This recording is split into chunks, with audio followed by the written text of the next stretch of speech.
Ah, você quer ficar com o celular aí? Eu mandei, mas...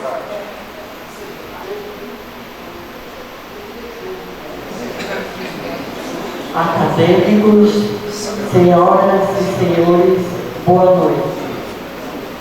O Instituto Histórico e Geográfico do Distrito Federal e sua Comissão de História e Geografia iniciam neste momento a cerimônia da palestra intitulada Encantei-me com o Nada e Vivi o Tudo. Para presidir a mesa e dirigir o trabalho, vamos receber o presidente do Instituto, acadêmico Ronaldo Poleste.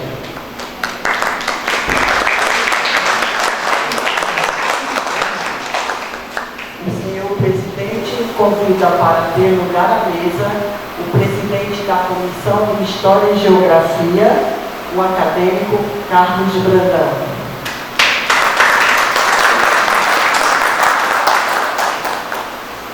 O palestrante desta solenidade, o acadêmico Adilson Vasconcelos.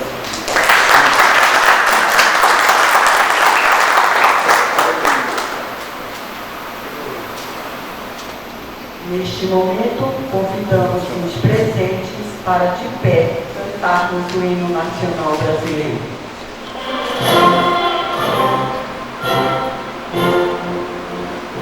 Rio do Ipiranga faz próxima, e o Pouca vai cobrar do retumbante, e o sol da liberdade a ressurge, brilhou no céu da pátria nesse instante. Se o Senhor dessa igualdade conseguimos conquistar com braços fortes, entre o seio a liberdade desafia o nosso peito à própria morte. Ó pátria amada, idolatrada, salve, salve, Brasil de sonho imenso, raio vívido, de amor e de esperança a terra desce, sem teu famoso céu visor límpido, a imagem do cruzeiro resplandece, gigante pela própria natureza, exagera forte para o colosso. Se o teu futuro espelha essa beleza, terra adorada, em tortas vilas do Brasil, ó pátria amada, os filhos deste sol resplandecente, pátria amada, Brasil. Deitada eternamente em berço esplêndido, ao som do mar, à luz do céu profundo, fulguras ao Brasil, fora da América, iluminado o sol do novo mundo. Do que a terra mais caída, seus visões lindos campos têm mais flores, nossos bosques têm mais vida, nossa vida e seu seio mais amores. Ó pátria amada, idolatrada, salve, salve, Brasil de amor eterno seja símbolo, o lábaro das tentas estrelado, e diga o verde ouro desta fórmula, azul, futuro e glória no passado. Mas segue a justiça clava forte, verás que o filho teu não foge à luta, quem teme, quem te adora a própria morte, é adorada, entre outras vilas do Brasil, ó pátria amada, os filhos deste sol resplandecem, gentil, pátria amada, Brasil.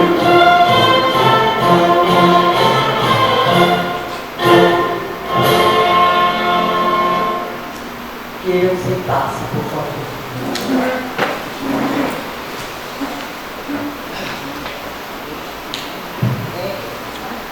Vamos ouvir agora o acadêmico, Dr. Ronaldo Poleste, que em nome do Instituto Histórico e Geográfico do Distrito Federal fará a abertura oficial desta cerimônia.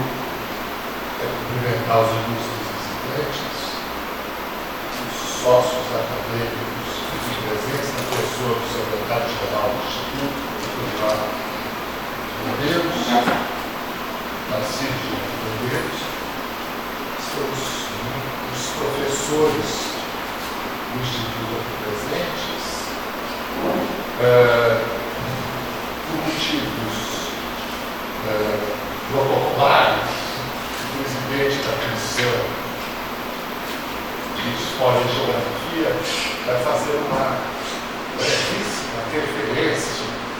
currículo vitae do nosso Adilson. Eu digo isso porque não haveria necessidade de tecer, de relatar a vida do Adilson, não apenas porque ele é tão nosso conhecido, ex-presidente do Instituto, sempre uma presença muito marcante aqui entre nós, como no dia de hoje nós estamos realizando mais este evento na sequência do que foi programado para este ano pela Comissão de História e Geografia, conferências deste tipo, nessa sequência de eventos.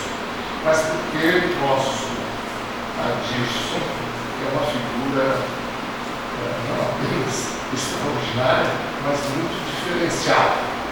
Porque ele não é apenas uma testemunha da história, da sua vida, porque a história é de muitas pessoas que são testemunhas. Ele está no Brasília desde 1957.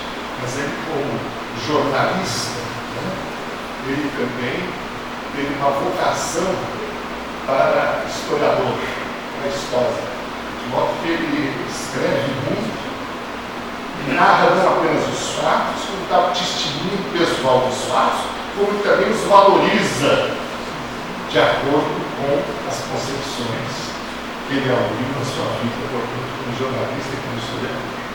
Então, com essas referências, ele é claro aberta à sessão.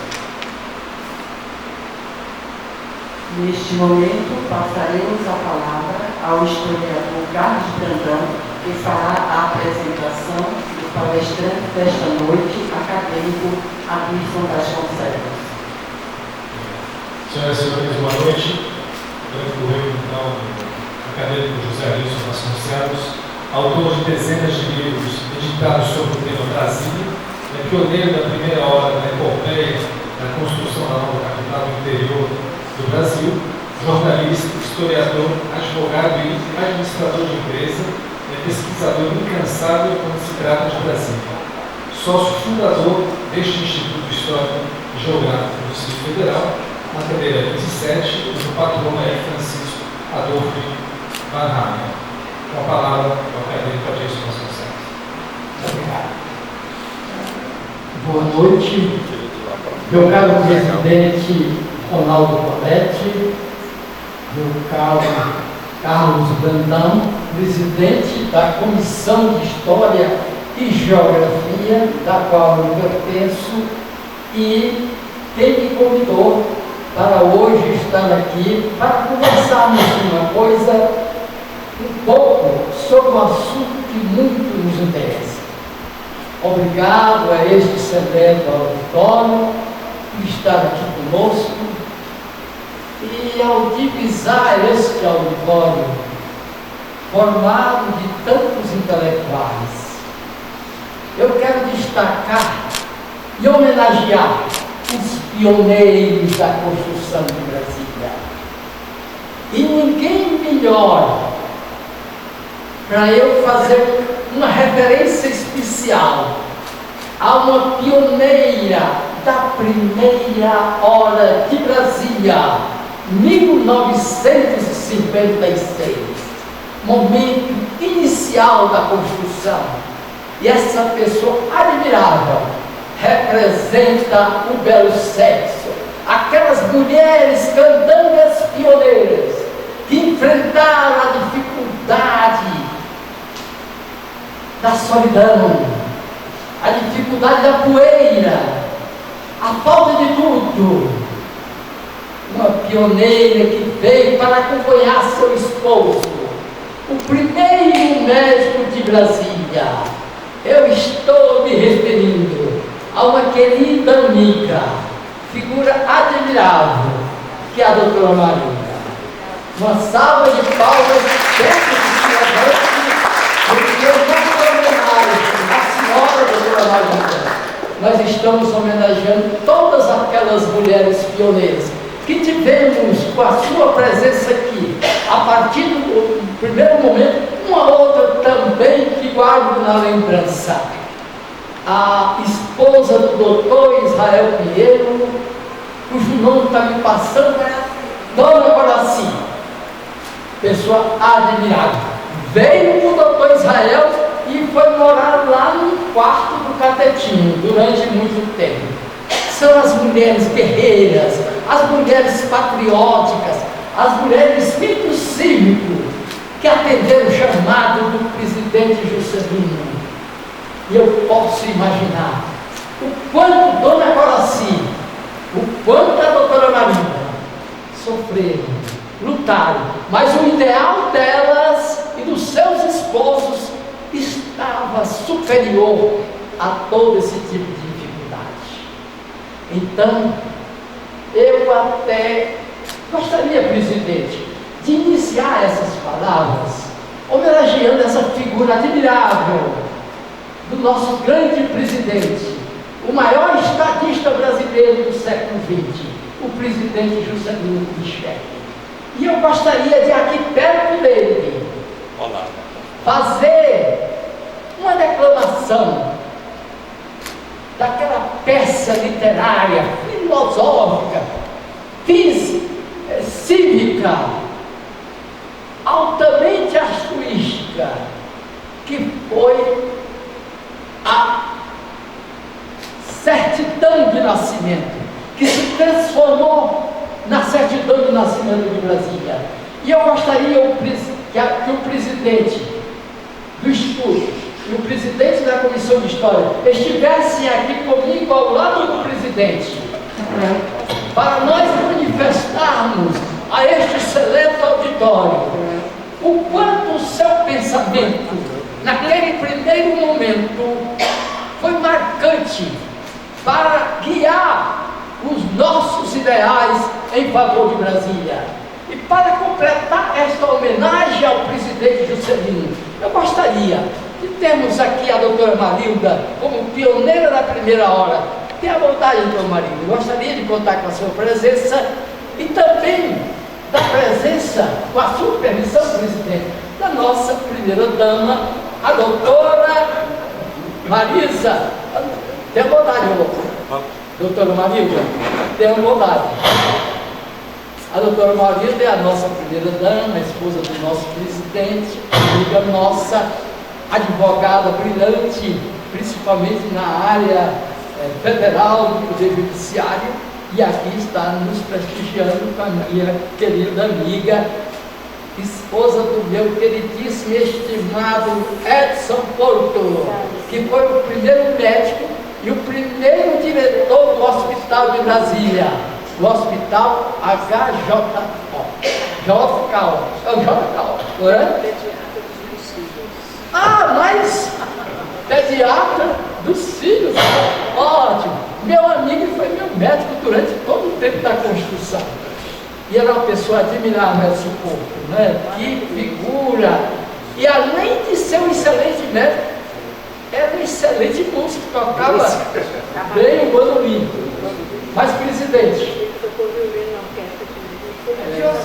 da Orquestra Sinfônica de Brasília, Edson Porto está presente também a mulher do primeiro advogado de Brasília, a nossa amiga Nathalie.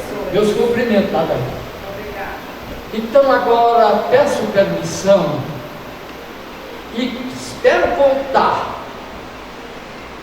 com o apoio, com a atenção de todo este seleto auditório, e pediria que, quando eu for declamar esta frase do presidente Juscelino, que foi pronunciada em 2 de outubro de 1956, na sua primeira visita a Brasília, eu pediria atenção e aos olhares brilhantes de todos que aqui se encontram, para que se fixe na fisionomia e no olhar do presidente Juscelino, para sentir nele a profundidade e o estado de palavras primeiras, quando aqui esteve pela primeira vez.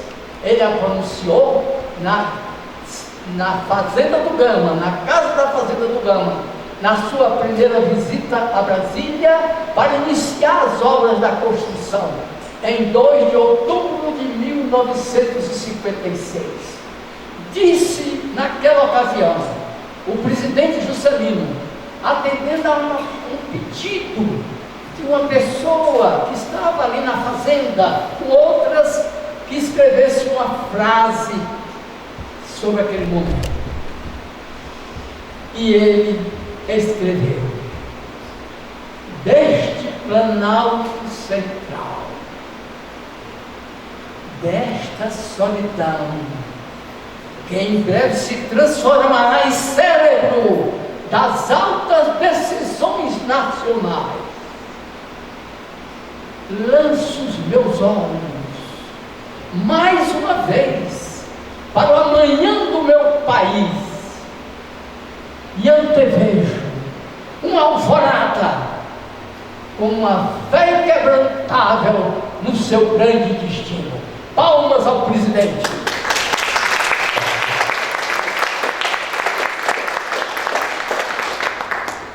Uma bela certidão de nascimento.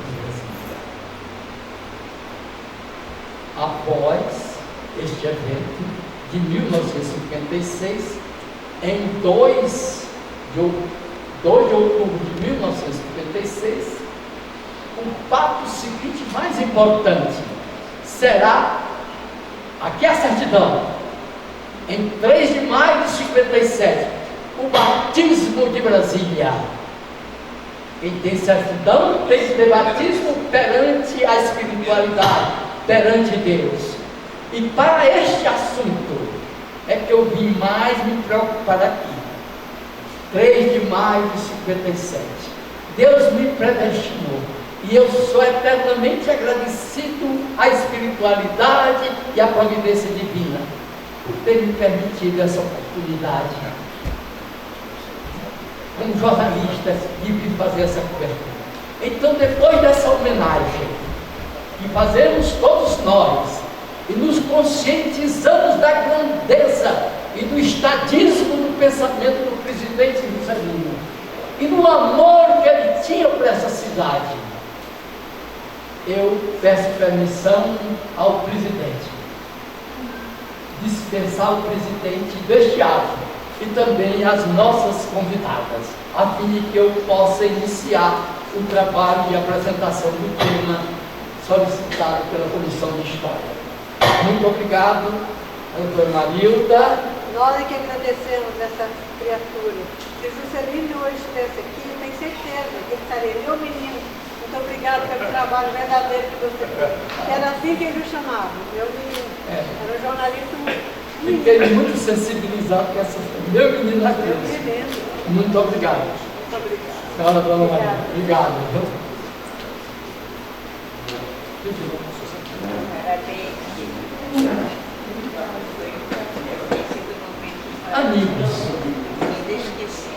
Amigos, eu vim aqui para nós termos uma conversa. Eu já estou ali olhando o relógio, porque o nosso presidente nos concede um tempo de 60 minutos. Eu mesmo que vou me policiar, lá está o relógio, ele está marcando 8h05. Então, 9h05,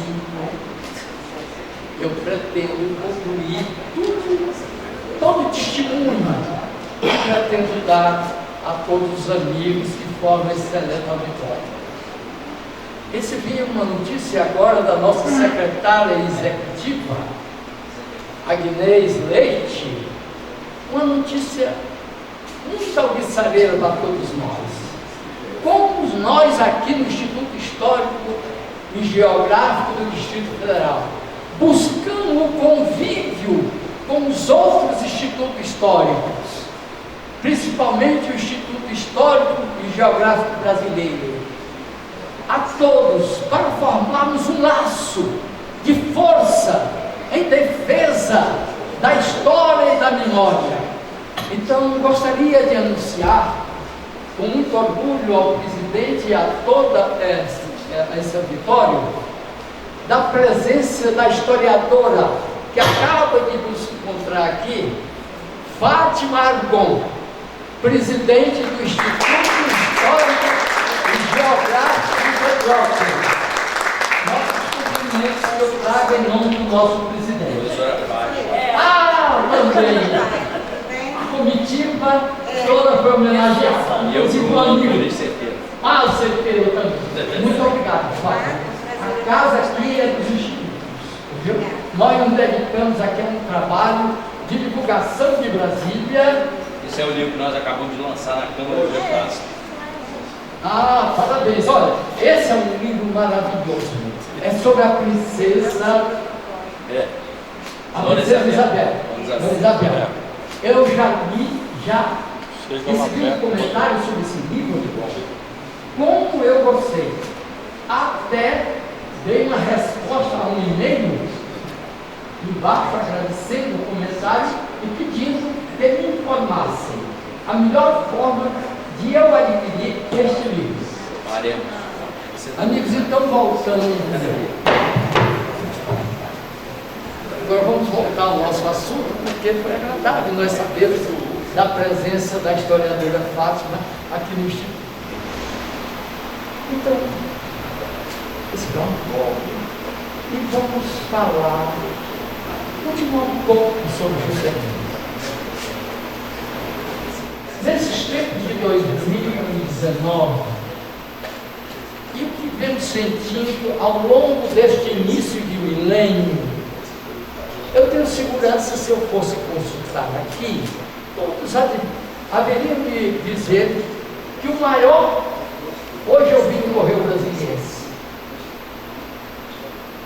a jornalista Círio Cicuna, filho inclusive de um grande pioneiro agricultor, num título dizendo: a corrupção é o maior mal do Brasil. Título da coluna dela. E nós temos vivido isso ao longo desses últimos 30 anos. Mas, ante a esta notícia, ante as informações que nós temos nas nossas consciências, ante o noticiário que vemos todos os dias na televisão, no jornal e no rádio, eu venho lhes trazer a imagem de um homem que, se ele vivesse esses tempos, nada disso estaria acontecendo. Palpável, significativo e marcante. Em 1956, Juscelino, presidente do Brasil, partia para realizar uma obra imensa, a construção de uma cidade. É tão grande construir uma Petrobras, quanto recurso seria destinado para essa obra. Quanto recurso seria destinado para a obra? Por ele, brasileiros fiquem tranquilos. Por ele, brasileiros ficassem tranquilos.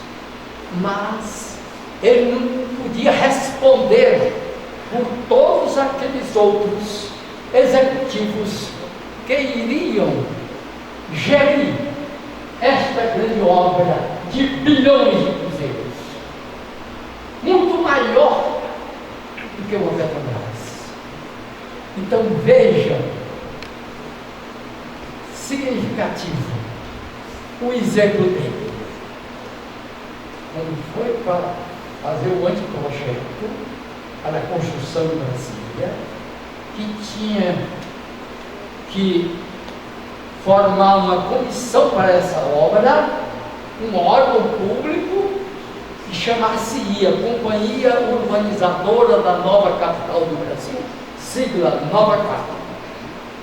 Uma empresa para a qual iam descarrear bilhões de dinheiro, uma obra gigante. Há 2 séculos vinha-se pensando nisso, mas nenhum presidente teve a coragem, o altruísmo, o espírito cívico e a determinação de executá-lo. Embora fosse um desejo que vinha desde Tiradentes, de Hipólito da Costa, de Van Hagen,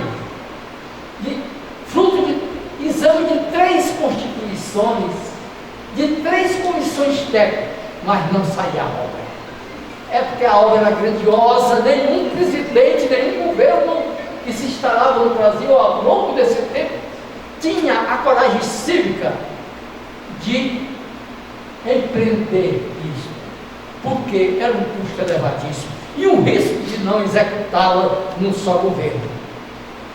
Então, escute-me agora com toda a profundidade e com toda a reverência ao fato que vou lhes trazer. O presidente Juscelino precisava de uma lei para poder construir a cidade e formar essa companhia organizadora.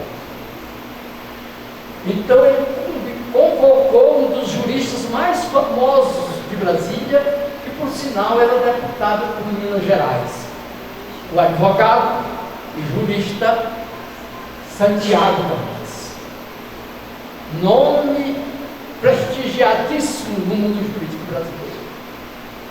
Aí pediu a Santiago que redigisse o anteprojeto para que ele o encaminhasse ao Congresso Nacional.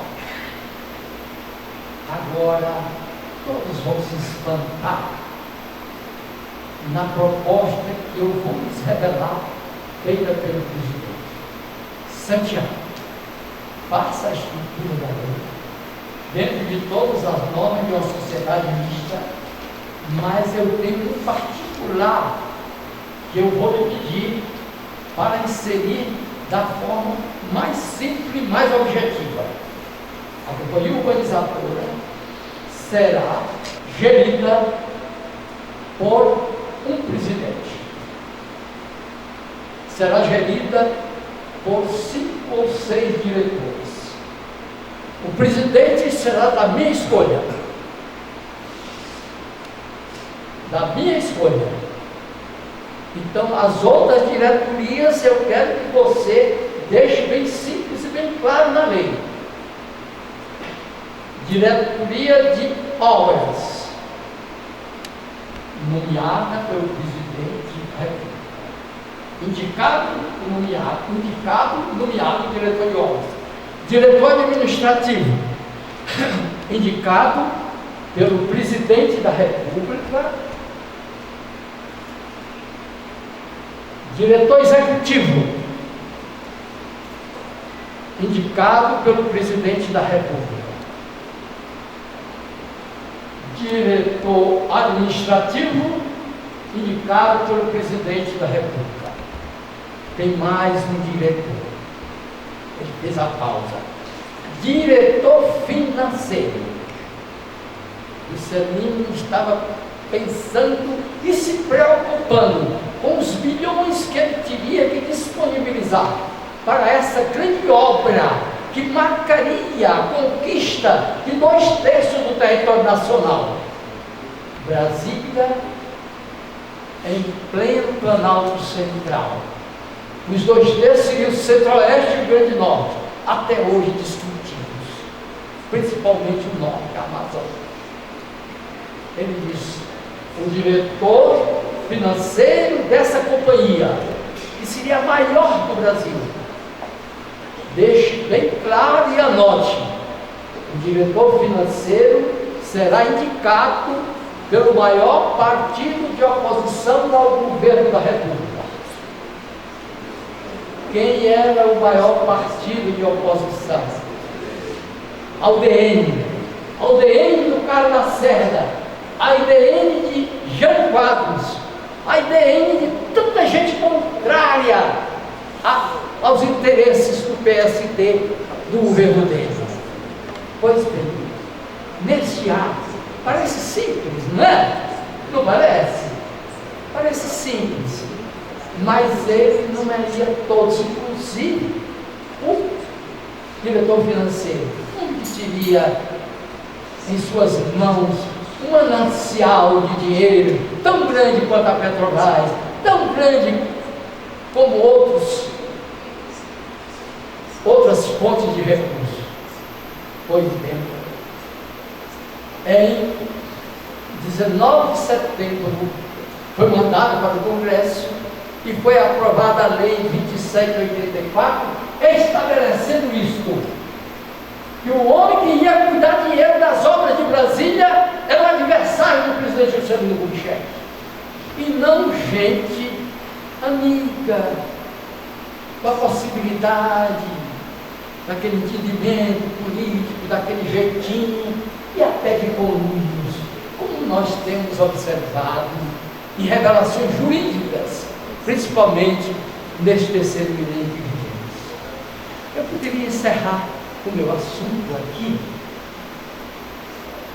porque isso é um fato marcante da história de Brasília, porque nós tivemos um presidente no Brasil que foi um exemplo dignificante para toda esta política que hoje nós acompanhamos. Não estou revelando nada, não estou acusando nada, porque nós vemos nos jornais. Os jornais hoje estão discutindo o problema de prisões, até de presidente da República. Pois é, isso nos alivia, isso nos consola no Brasil, de termos tido um presidente com esse espírito. Então, eu me alonguei um pouco, mas esse assunto é vital na vida do Brasil, na história do Brasil, porque nós que estamos hoje vivendo essa coisa difícil, que nós não sabemos aonde vamos, aonde o Brasil vai parar, e está esse esforço todo para recuperar a nossa pátria. Mas eu queria lhes dizer que Deus nos privilegiou em participar deste movimento, deste idealismo do povo brasileiro. Trabalhava eu na imprensa do Nordeste, sou cearense, mas já estava trabalhando na imprensa do Recife. Trabalhei inicialmente no Jornal do Comércio, a partir de 53, 54 passei para o jornal Correio do Povo, cujo diretor, cujo proprietário era um deputado federal, amigo do presidente.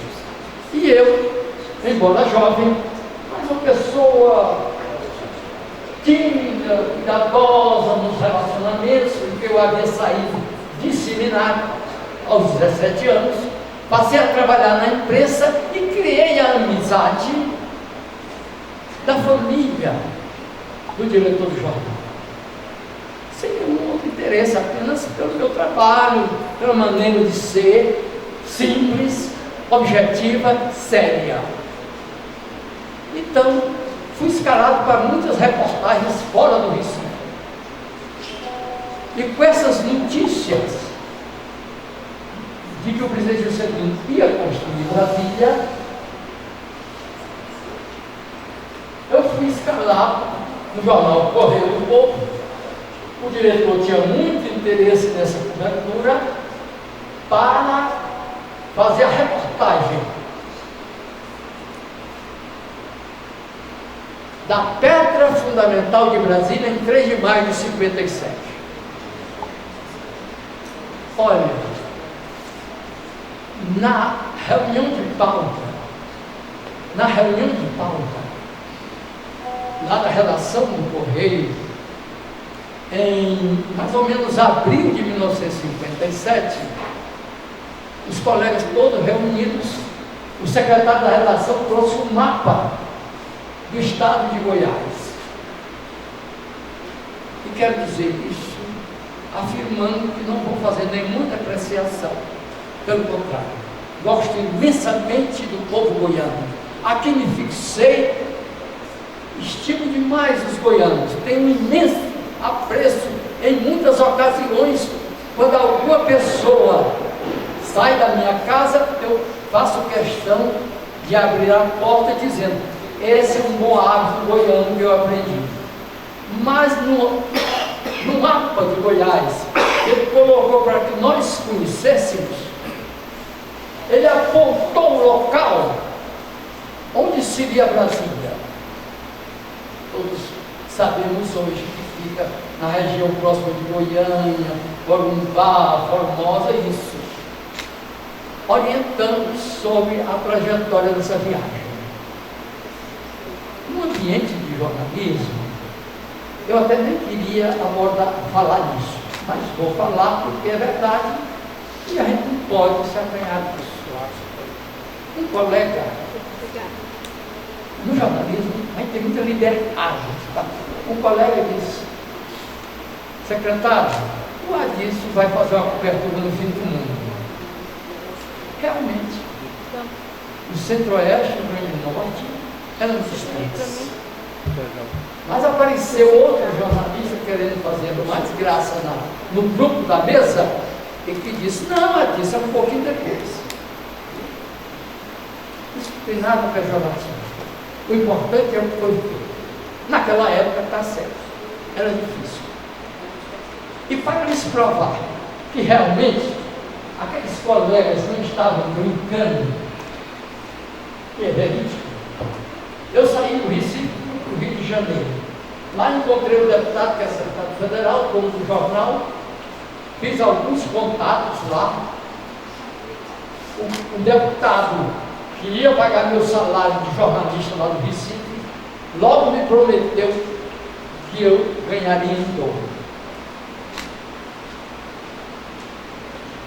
E saí com ele do Recife, ele tinha na Câmara de Deputados, fiz contato. Depois ele deu as passagens para vir até Goiânia, estudamos lá como é que ele ia. Então eu cheguei com antecedência em Goiânia. Fiquei encantada com Goiânia. Que cidade bonita! Não imaginava encontrar aqui naquele deserto uma cidade tão perfeitinha. Goiânia era linda e é linda. A praça cívica, fiquei no hotel central, um hotel de terra, primeiro andar, branquinho, bonitinho. Os goianos muito afáveis, atenciosos para falar com a gente. Que povo educado! Fui conhecer um palácio que tinha pertinho, um outro quarteirão, chamado Palácio das Esmeraldas, né? Eu fiquei encantado, que coisa, que nome lindo foi colocado. E hoje Deus me ajuda muito em tudo que eu faço na vida, desde o meu nascimento. Eu vinha trazendo para Goiânia o endereço de um tio meu, que havia sido pioneiro de Goiânia. Goiânia foi inaugurado em 42, e ele, sendo do Departamento Nacional de Estrada de Ferro, o Pedro Ludovico pediu a Getúlio Vargas, que ia inaugurar Goiânia no 1942, e pediu que ele mandasse fazer o prolongamento da Estrada de Ferro de Bulhões até Goiânia. Aí Goiânia estaria ligado ao Brasil e ao mundo. Quem foi escalado?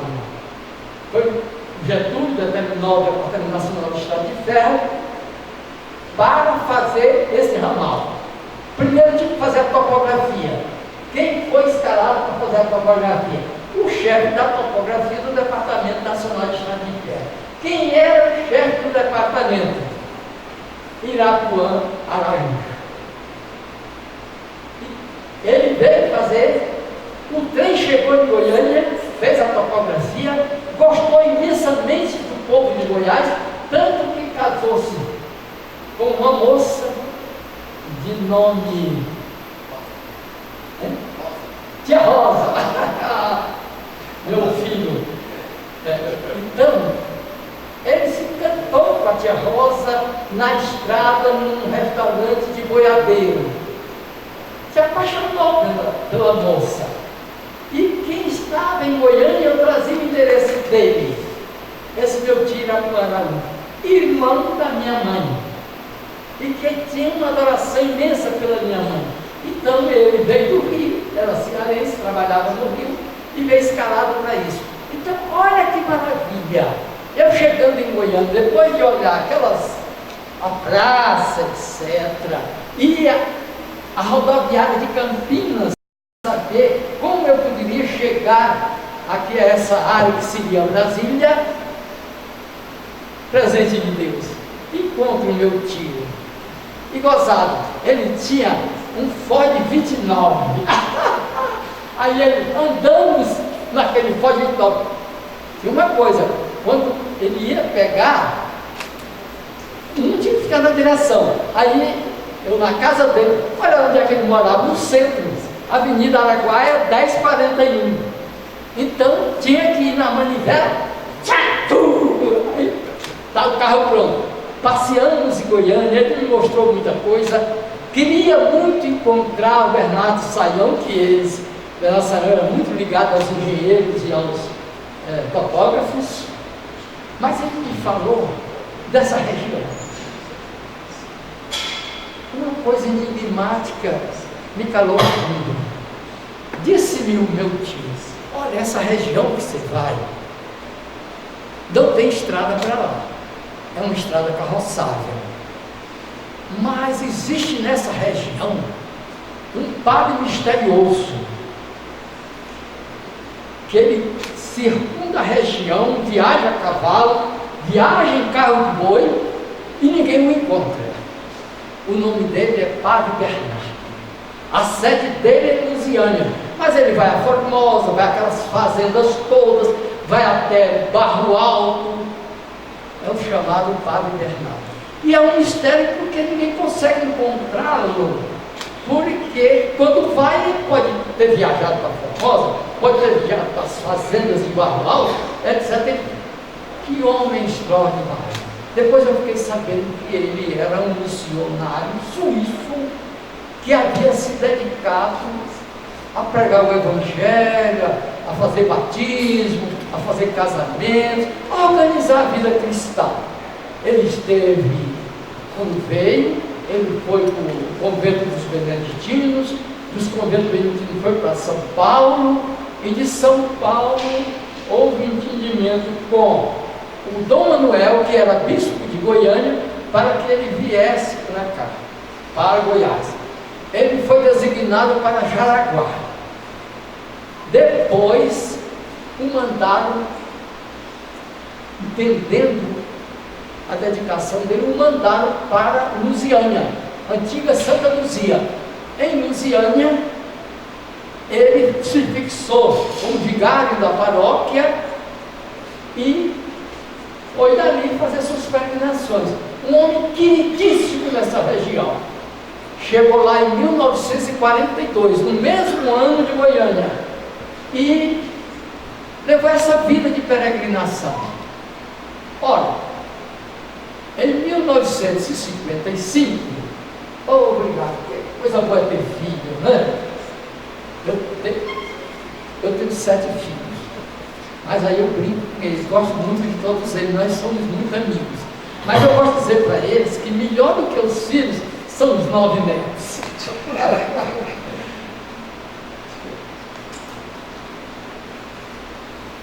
Então, eu vim com essa imagem deste homem enigmático que ninguém encontrava. Não encontraram porque estava viajando, fazendo a pregação dele. Então, e de outro que ele me falou, Bernardo Sayão, era outro nome enigmático. Ele procurou, Sayão tinha viajado, tinha vindo para essa região, porque o Sayão era vice-governador, mas ele foi o construtor de Séries.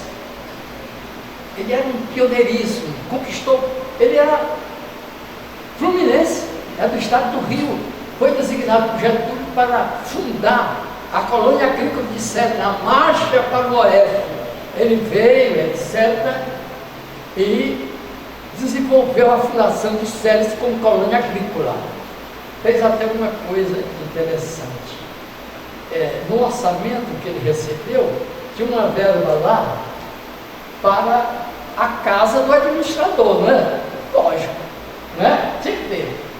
Aí, mas ele precisava de fazer uma estrada ligando a colônia que ele estava fundando à cidade de Rialma, mais próxima.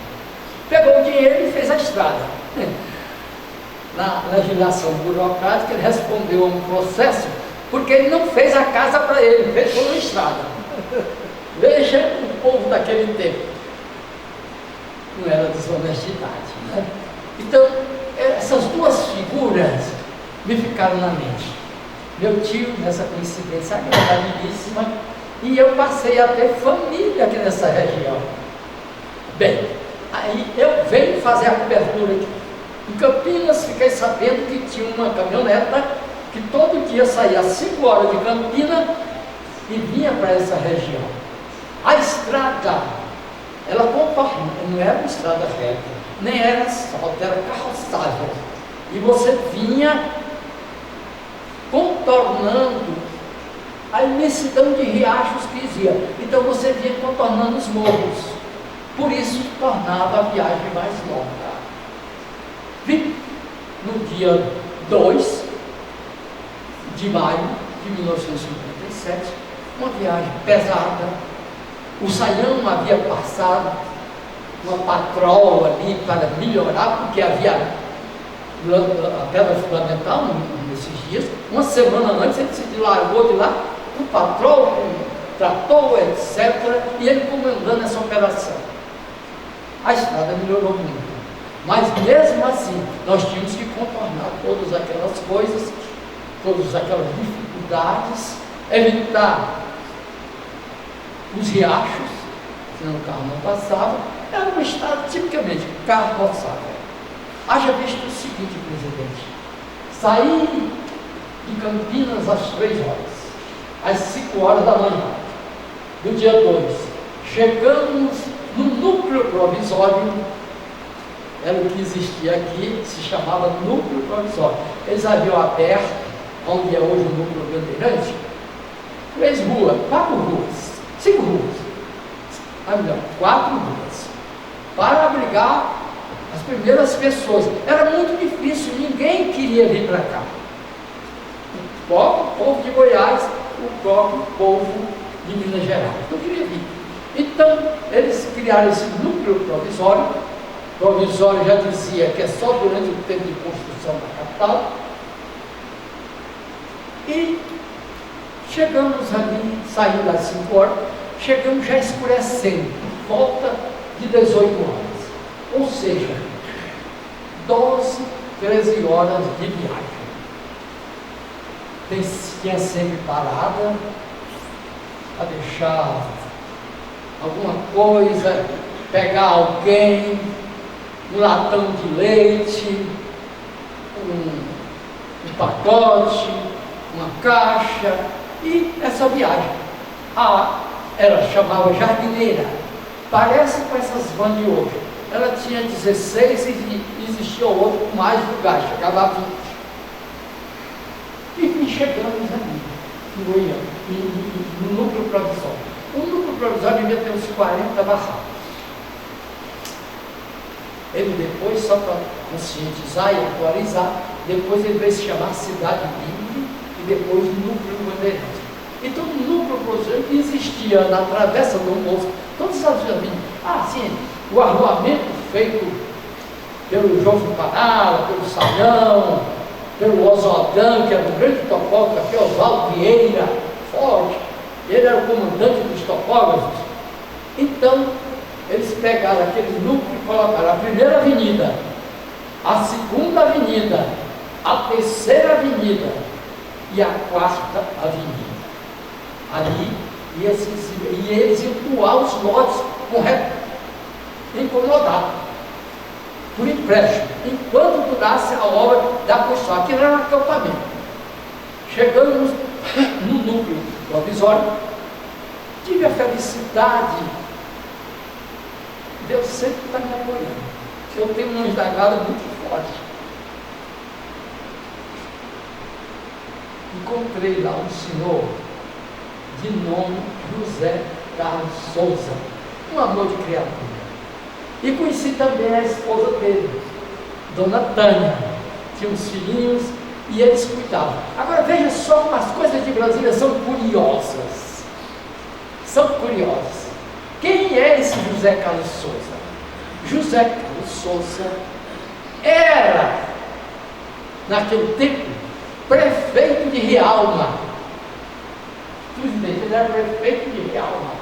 O Bernardo Saião, a partir de 56, e atendendo um pedido do presidente Juscelino, procura trazer gente de Goiás e saiu recrutando gente para vir cuidar dessa coisa. Precisava de gente para fazer padaria, hotel, entendeu? Mercearia, isso e aquilo, açougue.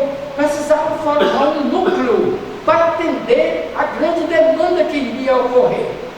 Então, sabe, veja que fato curioso. O Brasil tem cada coisa linda.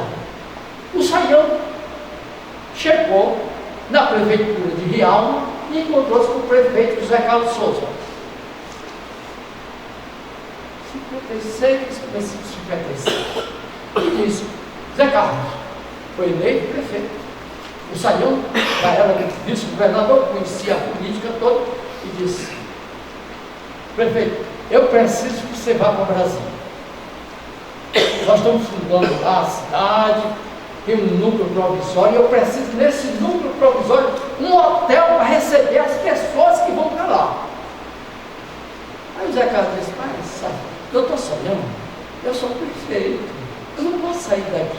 Não, mas você que vai conseguir fazer isso. Você é jeitoso, vai poder fazer um hotel lá. Aí o Saião ficava assim, na conversa. Aí o Saião disse, o seu jipão, né? Aí ele disse: ô Zé Carlos, espera aí, eu vou ali resolver umas coisas, depois eu volto aqui para a gente continuar essa nossa conversa, para você ir para o Brasil. As obras de Brasília. Aí daqui a pouco o Saião volta já para a casa do Zé Carlos Souza, acompanhado de uma figura nossa conhecida aqui em Brasília, do Gedeon. O Gedeon era também topógrafo. Aí chegou com o Gedeon era o vice-prefeito de Rialma. Aí Saião vai com o Gedeon, entra e diz: resolvi o seu problema, Zé Carlos. Já trouxe aqui o futuro prefeito. Você vai renunciar e o Gedeon vai assumir, porque eu preciso é de você lá. O Gedeon já tinha sido convencido em ser o prefeito. Aí veio para cá. Que dedicação! Renunciar ao mandato de prefeito para enfrentar um ali de 8, 10 quartos. Esse mérito, Brasília teve uma força cósmica desde o seu primeiro momento, e ainda tem. Esse terceiro milênio, Brasília vai ter um papel extraordinário. Primeiro está fazendo a espiritualidade, o cósmico está fazendo o que os baianos fazem para a festa do Senhor do Povo, lavar as escadarias, lavar as escadarias, lavar as escadarias, para depois celebrar o Senhor do Bom Filho. É isso que nós estamos vivendo hoje. É só lembrar do noticiário da imprensa, dos jornais, das rádios, das televisões. Um novo tempo há de vir. Porque agora é a limpeza das escadarias. Quando limpar, o Brasil vai ser um grande momento. Eu até quero me referir em uma coisa. Em 1976, eu comecei a ter uma ansiedade de falar com o presidente Juscelino. Tinha vontade de conversar, porque eu te conhecia de toda essa coisa de Brasília. Tinha vivido intensamente com amor essa epopeia da Constituição. E eu queria ver uma opinião. Eu sabia, tinha essa visão de que Brasília teria um futuro não muito comum. Aí eu telefonei para a Manchete, ele tinha um escritório lá, marquei pela manhã. Aí comecei a conversar com ele em 1976, mais ou menos em junho, mais ou menos. Aí marquei uma hora, fui de manhã lá, 10 horas, o secretário marcou, fui para lá. Aí, ao presidente, para você ver como as coisas, ao presidente eu lancei toda aquela minha ansiedade, de coisas que eu sabia, profecias de Dom Bosco, pensamento de Hipólito da Costa, e tantas outras coisas, de Zé Bonifácio, e tudo até vindo futuro. E falei, eu acho que eu falei ali uma meia hora sem parar. De repente, o presidente do outro lado da mesa segurou meus braços. Adilson, Brasília vai ser a capital do terceiro milênio. Viva Ibera! Que notícia boa! Vocês já experimentaram uma criança que está incomodando o pai ou a mãe com uma bola de cerveja? Não é? Deu a bola de cerveja. A criança se acomodou. Eu saí de lá felicíssimo. Porque havia aquela minha ansiedade, eu encontrei um caminho, uma solução.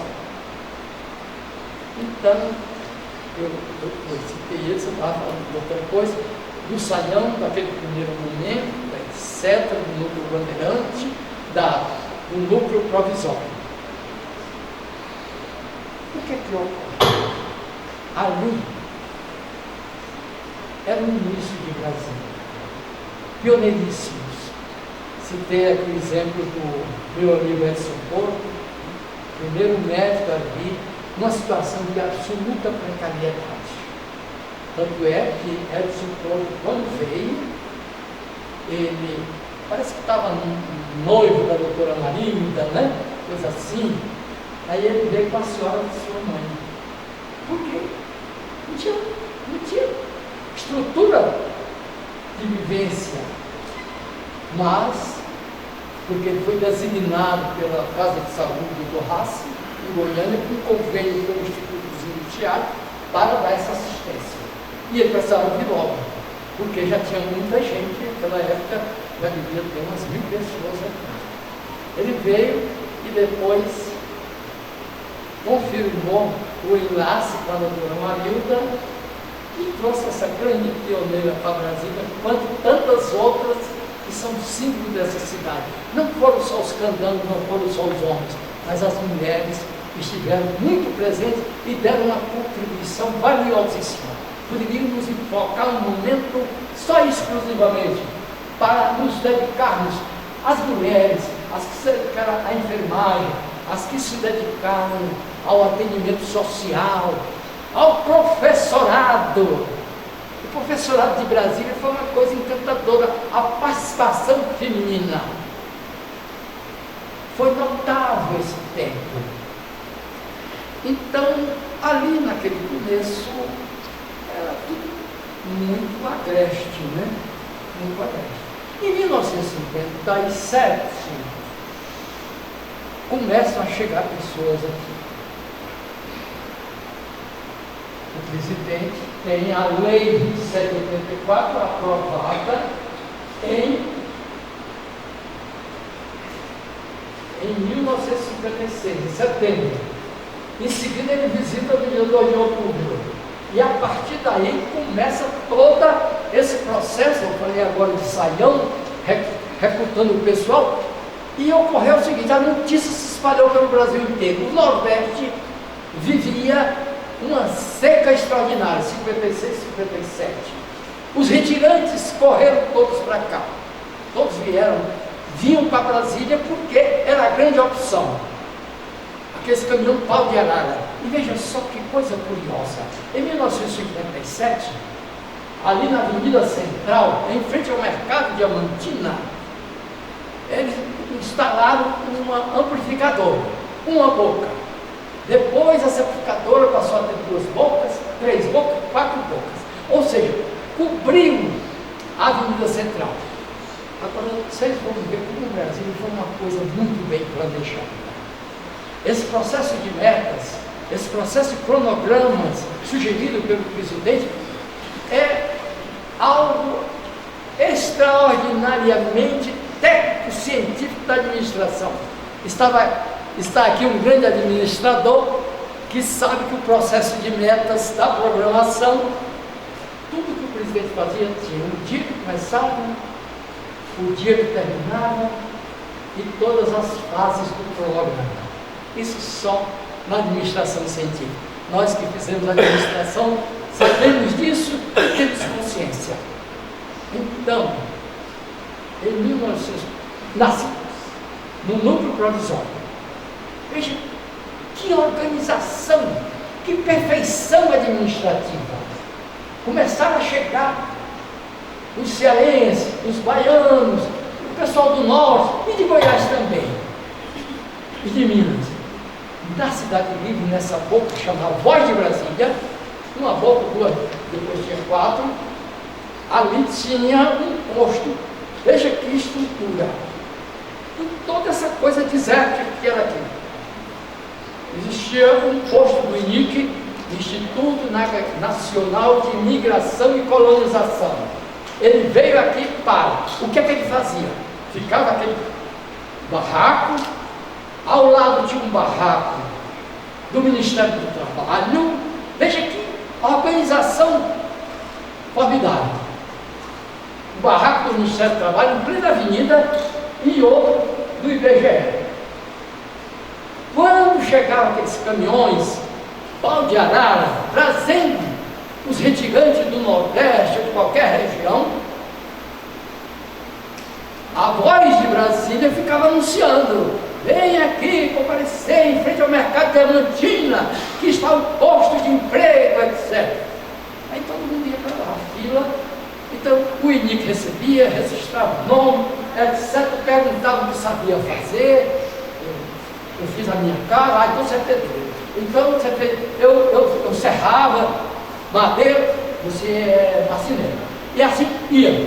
Era a seleção rápida, porque aquele departamento do INIC e o delegado do Ministério do Trabalho, eles já tinham noção das necessidades das construtoras. Porque antes um pouco disso,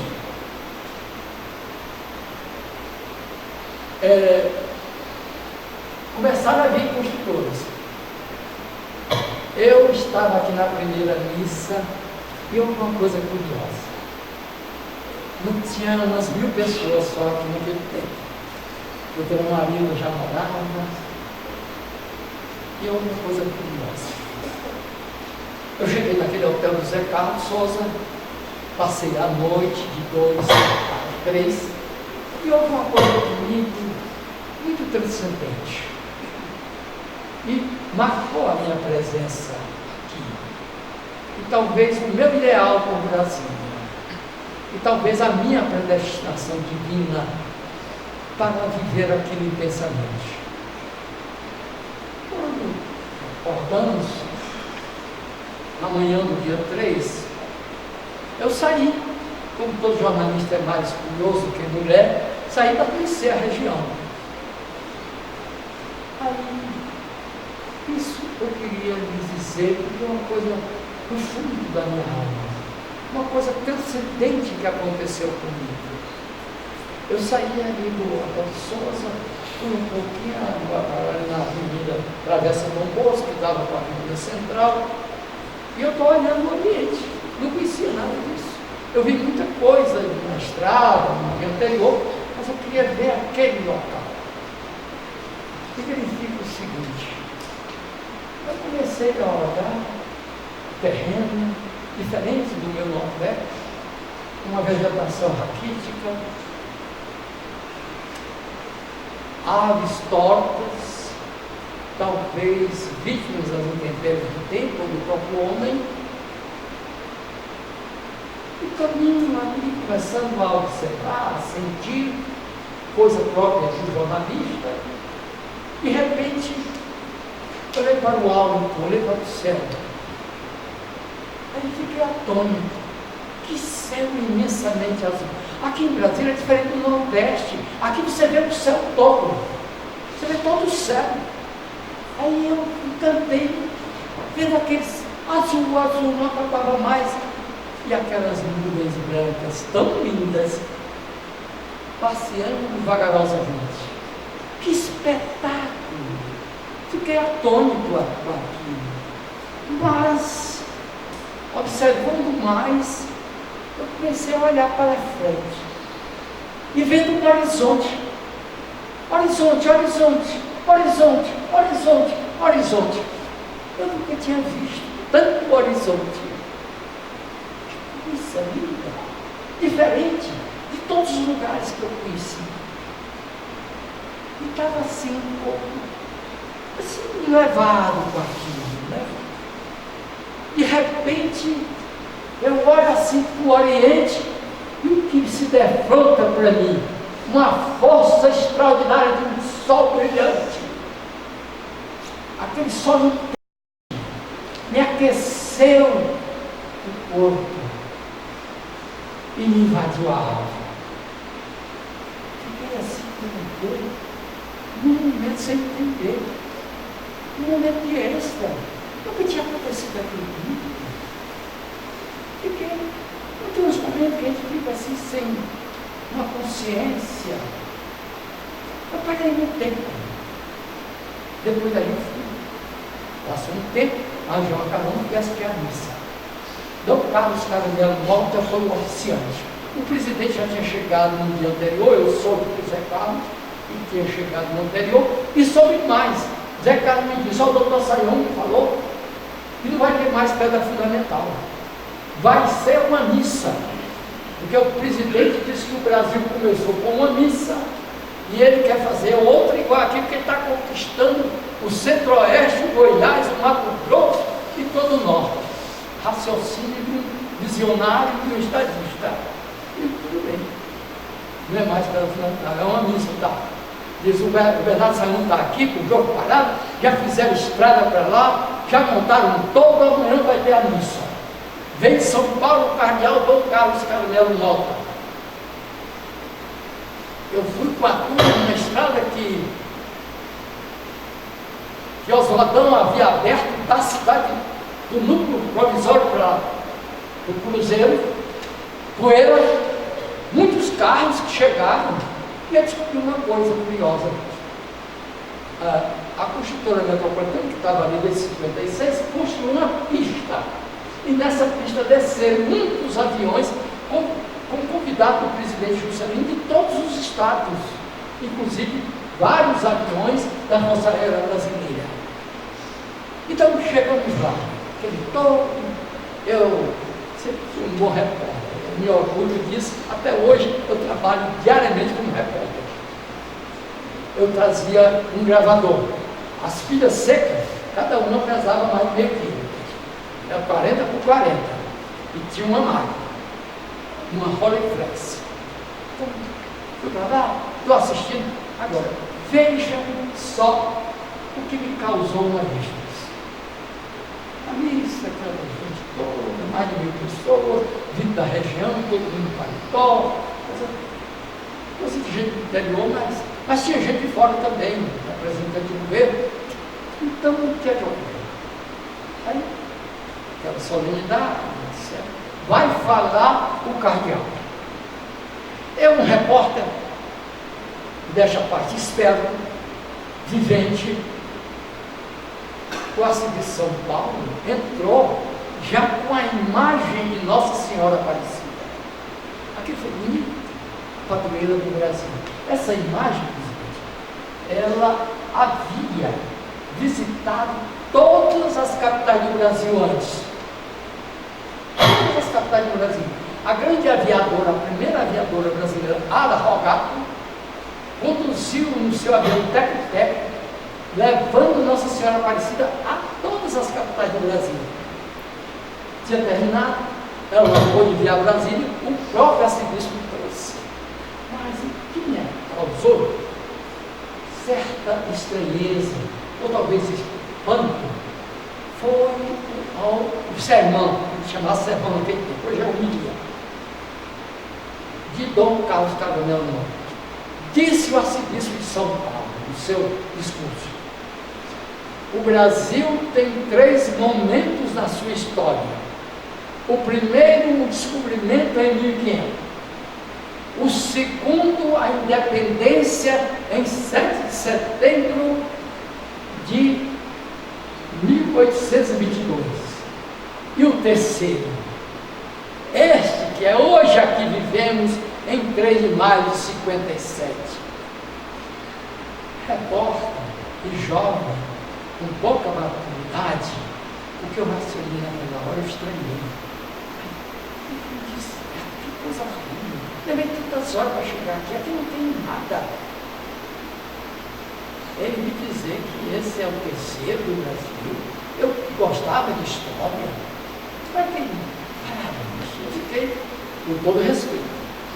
Tinha sido seminarista, respeitava muito, prega, etc. Mas a minha jovialidade, talvez a minha falta de maturidade, não percebesse isso.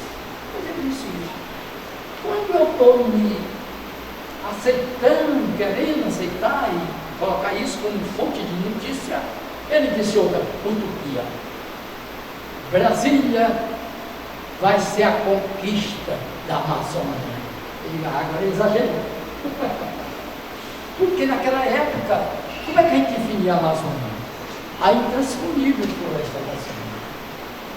Tanto que uma ocasião, eu, depois que me fixei aqui, depois que eu voltei, fiquei aqui a partir de agosto de 57, eu passei a ir muito às expedições do presidente Juscelino. E aí eu comentei com ele, porque já estava iniciando as obras da Avenida Brasília, aí eu comentei com ele, mas presidente, aí contei esse fato da primeira missa e disse, veja só, que coincidência, eu chamava isso de utopia, eu nunca acreditei naquele padre, eu chamava de utopia, ele dizer que Brasília conquistava a Amazônia. E agora o senhor presidente está construindo a Belém Brasília, um saião e já vai bem adiantada. Aí ele me deu uma lição de cristandade e de sabedoria. Disso. Eles me chamaram de menino disso porque eu era magrinho, né? E todo mundo sabe que ele chama de menino. Isso. Aí eu disse para ele, que coincidência, hein? O bispo falou que o senhor está construindo isso. Não, senhores, não existe coincidência, existe a providência divina. Eu aprendi o resto da vida, a lição. Entendeu? Ele construiu, coisa mais difícil, atravessar pântano, etc. Mas o presidente Juscelino, as construtoras começaram a chegar aqui, etc. 1958, tivemos já inaugurações, o Brasil já era um pouco capital. 1958, em junho,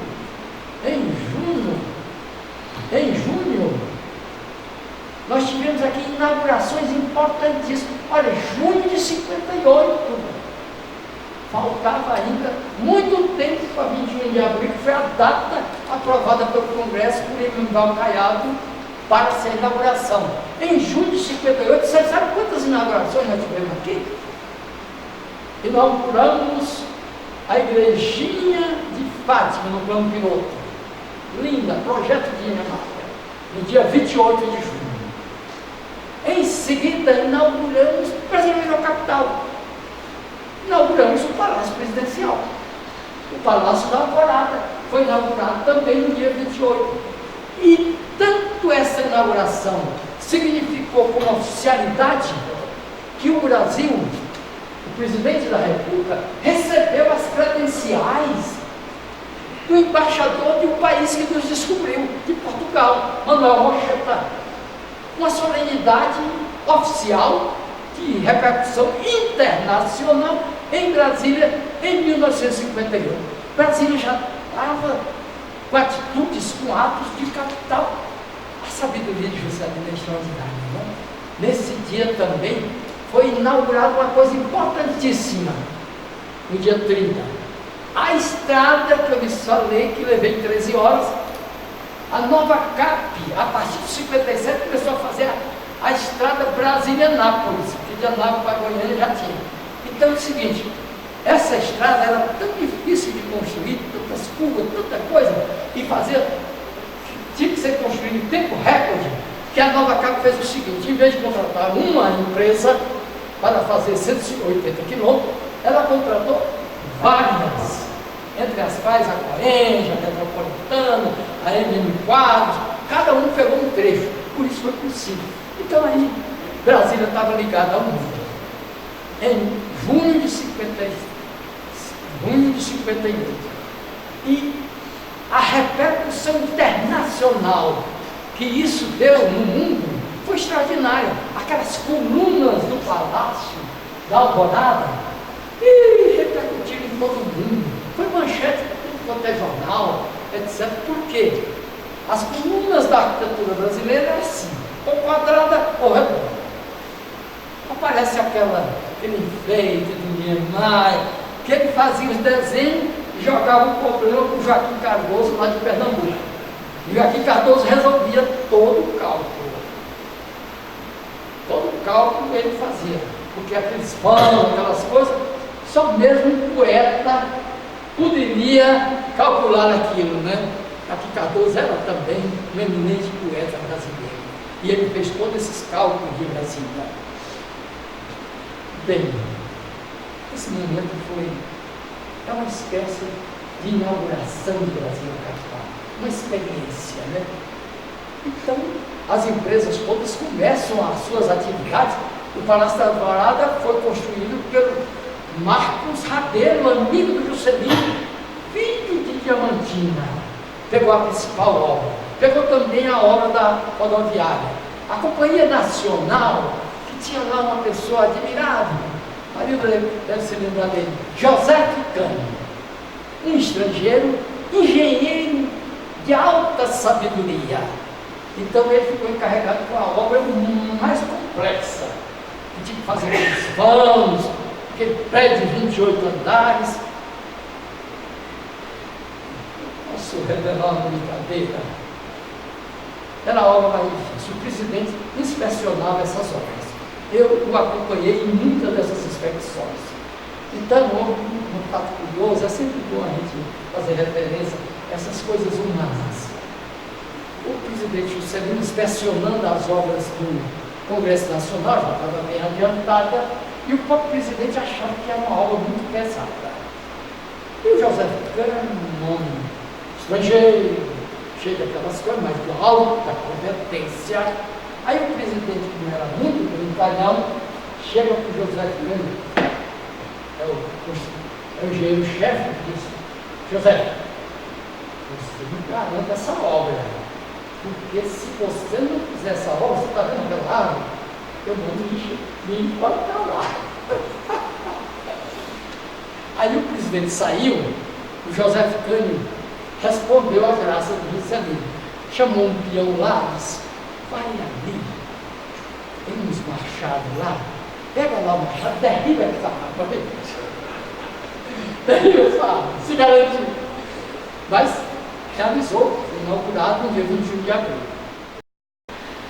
Então, desenvolveram-se todas as obras. Nessa asa sul, que todos vocês conhecem, tinha as quadras todas.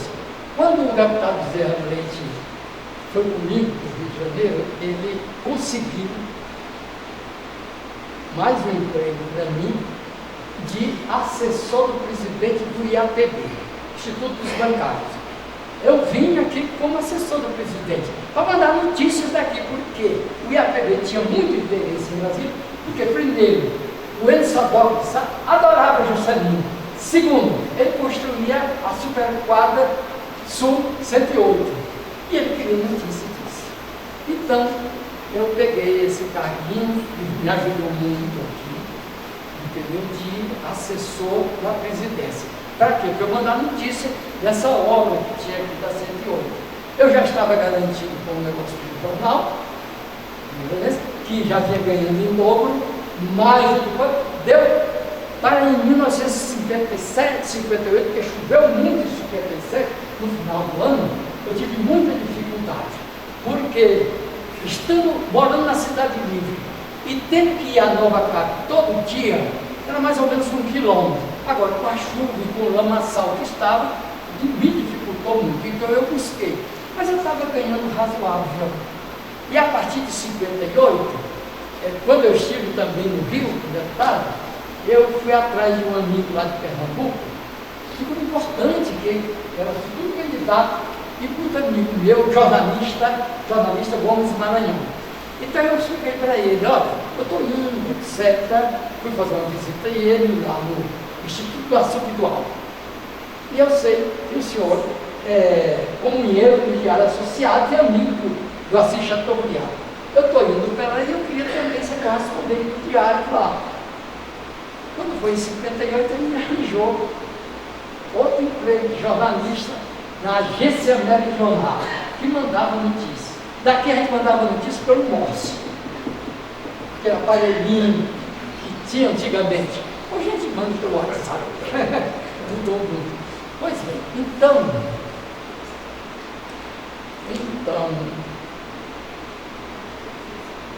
houve essas inaugurações, as obras continuaram. 58 foi um ano intenso e de obras, de trabalho. Eu trabalhava assim, intensamente, havia uma dedicação imensa. Em 59, temos que confessar, no final de 58, falava-se muito que a UDN ia impedir do presidente inaugurar Brasília, porque isso ia consagrá-lo perante o mundo. E começou a série de campanha, e surgiu uma série de coisas. O Elias Adaime, um deputado de Santa Catarina, fez um discurso horrível lá no Rio de Janeiro, na Câmara, denunciando isso aqui em Brasília, com luz de lotes que eram vendidos, que eram dados. Alguém fez uma campanha, porque viu que Juscelino ia inaugurar Brasília, que as coisas estavam tão adiantadas. Você viu em 58, Brasília já era capital, recebeu um embaixador. Então, aquela corrida. E as coisas começaram a acontecer do lado negativo. Começamos em 59 com uma notícia super desagradável, super triste. Bernardo Sayão era ídolo aqui. Aí recebe-se em janeiro a notícia que ele, quase concluindo a Belém Brasília, uma árvore caiu sobre ele e o matou na mesma hora. A Cidade Livre ficou tristíssima. Brasília quase que parou. Brasília nunca parou, mas nesse dia quase parou. E a Cidade Livre, que já era a Cidade Livre, porque antes era núcleo provisório, passou a ser Cidade Livre, porque ninguém queria vir para o núcleo provisório, e o governador de Goiás concedeu liberação de impostos aqui. Quer dizer, livre de impostos. Por isso que veio muita gente depois. Mas era uma quantidade imensa de pessoas. Em 58, era tanta a frequência dos imigrantes que chegavam na Cidade Livre que as construtoras não estavam mais absorvendo nos seus acampamentos. Então muita gente ficou ali perto da Cidade Livre, e o Lacerda, que foi até deputado aqui, era o líder desse movimento, e aquele pessoal que sobrava começava a fazer barracos ali do outro lado da Cidade Livre, onde é aquele conjunto foi do Bernardo Sayão. Então todo mundo, havia barraco que fazia o seguinte: sempre levava um bocadinho de saco de cimento, montava assim e se fixava, porque o homem ia trabalhar nas obras, a mulher prestava serviço ali na Cidade Livre, com dinheiro, com isso, mas o pessoal não queria mais voltar. Então formaram ali uma vila, uma invasão. Essa invasão, o Lacerda, aquele que foi deputado, dirigente, líder, mandou fazer uma faixa: Vila Sala com Michel. Aí a GEB teve que avançar. O doutor Israel era rigoroso, nunca permitia a invasão. Então aí, com essa invasão, o povo foi ao Palácio da Alvorada para ser recebido pelo presidente, a falar que ele está necessitando, etc. E ele orientou Israel Pinheiro para resolver o problema. Israel Pinheiro mandou o engenheiro Zé Maciel, pessoa de sua absoluta confiança, para encontrar solução. Aí ele começou a expedir. Existia um platô ali perto, na fazenda Taguatinga, que ele achou que poderia abrigar aquela população. Então o que é que ocorreu? Ele escalou, o Zé Maciel escalou o meu amigo e conterrâneo Inácio de Lima Ferreira, que era do DEON, do OANS. A Nova Carta era cheia de obras. Departamento de Força Luz, DVO, Departamento de Viação e Obras, para fazer as obras. Departamento telefones urbanos e TUI, etc. Então, esse pessoal do ONU, Departamento de Organização Urbana, foi para Taguatinga. O Inácio Lima Ferreira e o engenheiro também, muito meu amigo, Cornélio Pimenta. Cornélio é um especialista em água e esporte. Então, eles foram identificar que lá poderia abrigar. Então, foi feita a transferência da vila Sala Kubitschek para esse local que se chama Taguatinga hoje. Bem, então, o tempo está consumindo e eu vou procurar concluir. Acontece isso, em 1959 teve esse problema sério da morte do Saião. Foi desagradável, a cidade de Milho parou e colocou faixas pretas nas portas. Com tristeza, porque ele era o sepultamento dele aqui foi uma coisa. O pessoal se trepava em árvore para ver ele passando. Era um ídolo. Foi o primeiro a ser sepultado no Campo da Esperança. Em 59, mas em 59 nós tivemos uns fatos muito bons que eu quero agora resumidamente citar, só para avivar suas lembranças.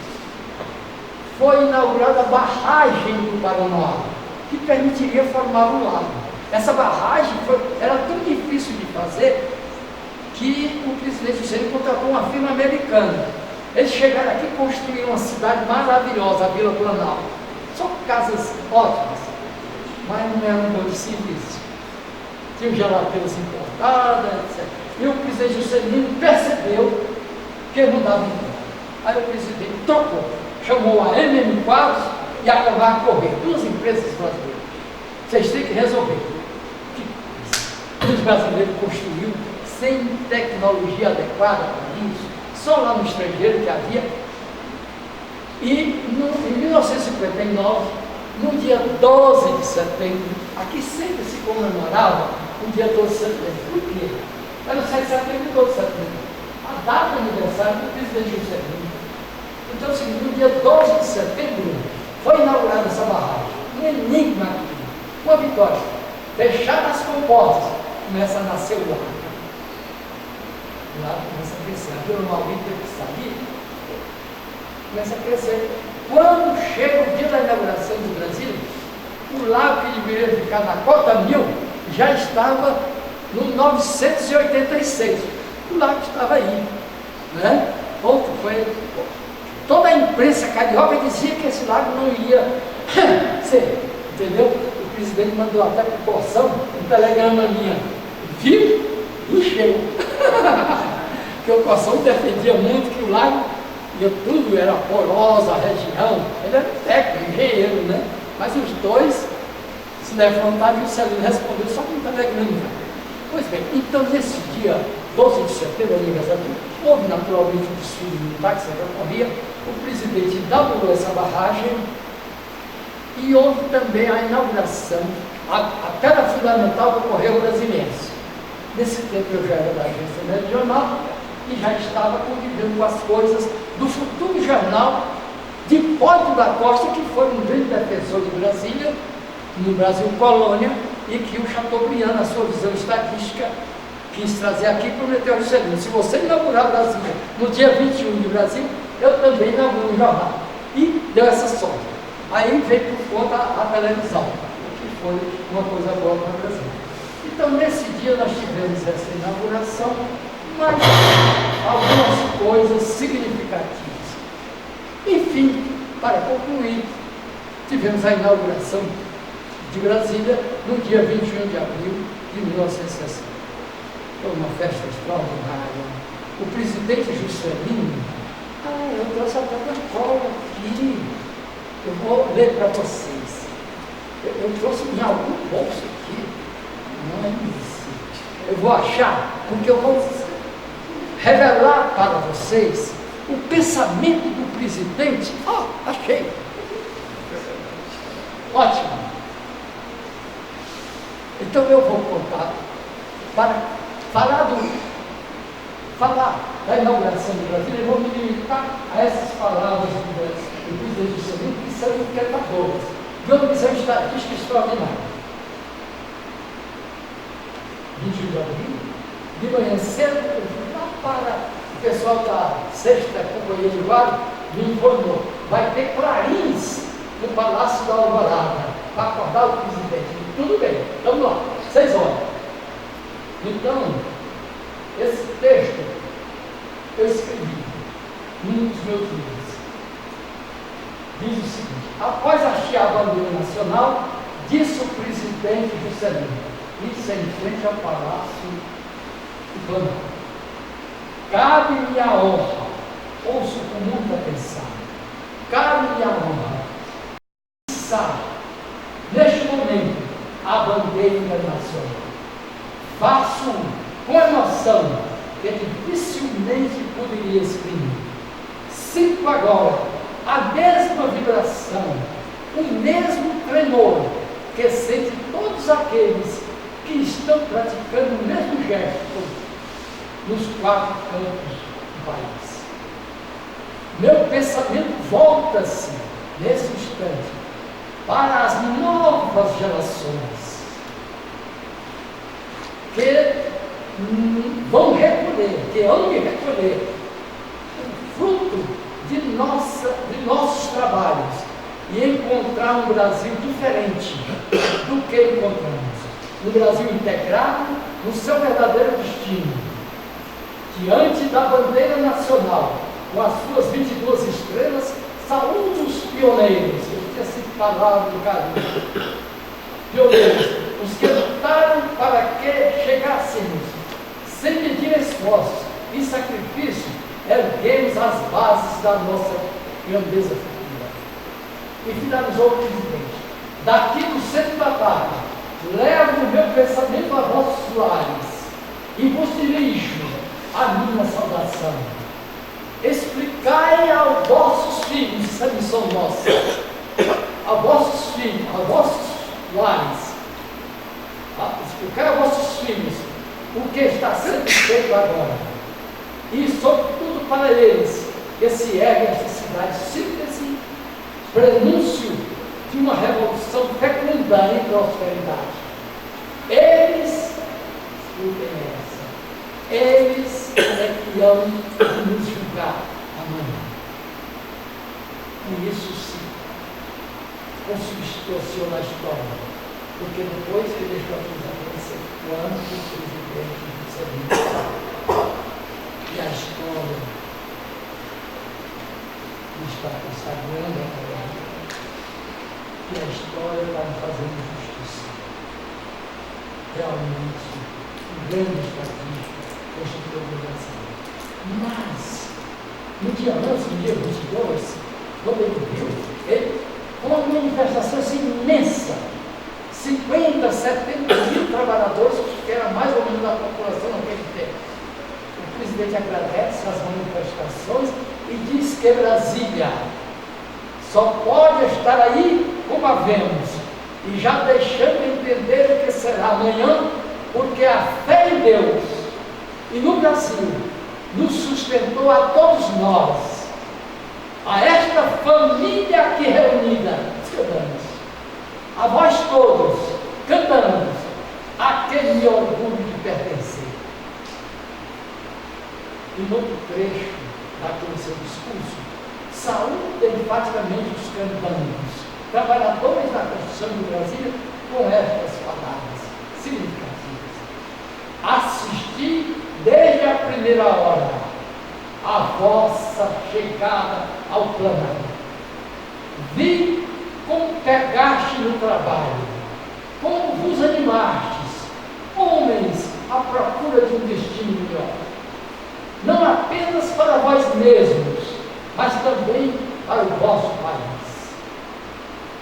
Vosso idealismo dirigido seus candangos animou-me a mim próprio. Falais pouco, apenas o suficiente, pois o sofrimento vos tornou sérios, graves. Não é por palavras e aplausos que manifestais o vosso agrado, o entusiasmo que vos possui, é pela ação. E foram os candangos que garantiam isso para Juscelino. Eu queria fazer um adendo me falar que depois da inauguração, foi muita missa, foi o cardeal Sergei, foi marcante. Nós tivemos mais 2 dias de comemorações estudantis, etc., volta de espírito, desfile dos candantes, etc. Eu queria fazer uma referência, também porque eu tenho vivido intensamente todo o período, rapidamente falarei disso, todo o período de 60 aos nossos dias. Nós tivemos ao longo desse período, ao longo do Brasil, inaugurada, fixada, consolidada como cidade capital do Brasil, 35 governadores, paralelamente a 19 presidentes da República. Com a vida do presidente Jânio Quadros, se esfacelou todo aquele espírito de civismo, de entusiasmo, de vontade de construir, de amor ao Brasil. Porque uma das primeiras providências de Jânio Quadros foi criar comissões de sindicância. Olha que coisa! Quando havia entusiasmo do Brasil, quando havia a maior solidariedade de todos, a carona da instituição, ele mandou criar comissões de sindicância em todos os órgãos da nova casa. Até do serviço de fotografia. Mandaram incinerar muitas fotos. O que aconteceu? Nenhum prosperou, nenhum encontrou nada, porque eu lhes falei há pouco, o presidente Juscelino colocou na diretoria financeira o inimigo, o adversário. Então Brasília não houve corrupção, vive todo o tempo aqui, muitos outros, a Marita também, a professora Marita, não houve corrupção em Brasília. Teve umas coisinhas assim no fiscal, deixar passar mais um carro, etc. Então, nesse período nós tivemos 35 governadores. O primeiro foi Israel Pinheiro. O Paulo de Tarso, que foi o segundo, indicado pelo Jânio Quadros, não foi fazer nada, porque Jânio Quadros mandou até cortar a verba dos esgotos que iam para a criação da Asa Norte. Foi um vexame. Até tem pessoas que dizem que o governo dele não chegou a ser uma gestação. Em 7 meses, morreu. Ele mesmo com uma iniciativa de abandonar e criou esse problemão para o Brasil. Mas eu queria fazer uma referência, já que eu falei de governadores, ao governador, a poucos governadores.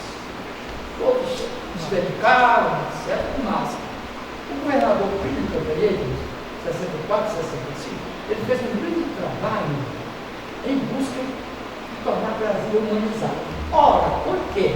Porque no governo de Jânio Quadros, todo o pessoal que era idealista querendo apurar, então ele fez esse trabalho, premiou Jardins, o Correio Brasiliense, a TV Brasília fazia campanha nesse sentido e se integrava.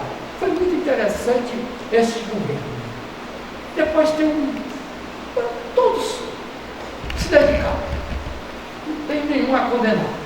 Mas o governo José Aparecido teve um mérito muito grande. Embora sendo meu adversário político, ele era da UDN, ele tem uma tradição do PSD, muito ligada a Juscelino, o governador José Aparecido, ele conseguiu na Unesco, com Josué Monteiro, de fazer Brasília patrimônio cultural da humanidade. Tudo aquilo que queria a especulação imobiliária, baixou. E Brasília foi preservada.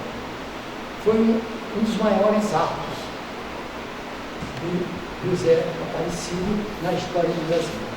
Outro governador que eu queria fazer referência foi o governador Joaquim Bonifácio. Brasília estava com esse Eldorado de Brasília, via gente de todo lugar ao longo do tempo. Ele chegou aqui e encontrou Brasília com muitas invasões. Havia invasão, presidente, até com uma quadra. Acho que a quadra 103 da Asa Norte foi invadida e pessoas morriam, certo, da noite para o dia. Então ele encontrou essa grande. Mas ele, um humanista, encontrou solução, criando uns assentamentos, etc., e acomodou e deu vida àquelas pessoas, inclusive aquelas que moravam em fundo de quintal. Sociabilizou o Brasil. E fez obras interessantes. Ele fez obras tanto de urbanidade como obras fantásticas. Centro de convenção, ponte JK e repercussão internacional. Quer dizer, uma pessoa admirável. E com relação à cultura, eu quero lhes trazer um testemunho assim, veemente. Vivo no Instituto desde a sua primeira obra. Quantos foras nós levamos? Quantos fora nós levamos? Eu sempre estou solidário com todos os presidentes que aqui passaram. Eu fui 6 anos presidente aqui, 3 mandatos. Quando eu precisei de um apoio de governo, procurei o governador José Aparecido. E o governador José Aparecido nos atendeu com uma grandeza extraordinária e nos permitiu uma das coisas melhores que o Instituto Histórico tem, de prestação de serviços à comunidade e principalmente a criação de uma mentalidade no meio estudantil. Ele nos permitiu um convênio pelo qual o Instituto recebe professores, 6 professores da Secretaria de Educação, para ministrar aulas para os estudantes de Brasília e para os professores que são multiplicadores em História. Aqui temos algumas professoras que participam desse, e eu pediria às professoras que se apresentassem desse grande programa que realizamos. Professor, tenha bondade, para que todos conheçam, são 6 professoras, são 4 professores, um trabalho extraordinário. Quando vocês desejarem, venham ao Instituto aqui durante o dia, que vocês vão ver uma coisa linda. Parecem pássarozinhos, as crianças aqui recebendo aulas, vendo o nosso museu, etc. E agora, nós estamos muito empenhados nessa força do presidente, do nosso vice-presidente William, o presidente Colete, que são 2 colunas, como aqueles tempos da antiguidade, que estão procurando construir um instituto a serviço da comunidade.